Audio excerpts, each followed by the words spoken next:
Ось так происходит монтаж аж там выше. Вот такая опасная работа. Высота метрів 5-6. Ой, метрів 7, наверное.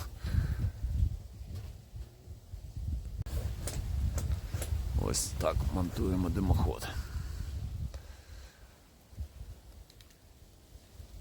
Що, привіт всім. Ось таке качество роботи, бачите, ми перевіряємо. Стоїть димарь, вес мій тримає. Так робота, бачите, перевіряється. Людина каже, зараз я провірю. Та я шучу, я сказав людині, давайте запалюйте, перевіряємося. Ось так перевіряється робота. Почала працювати наша димоходна труба. Димарьок.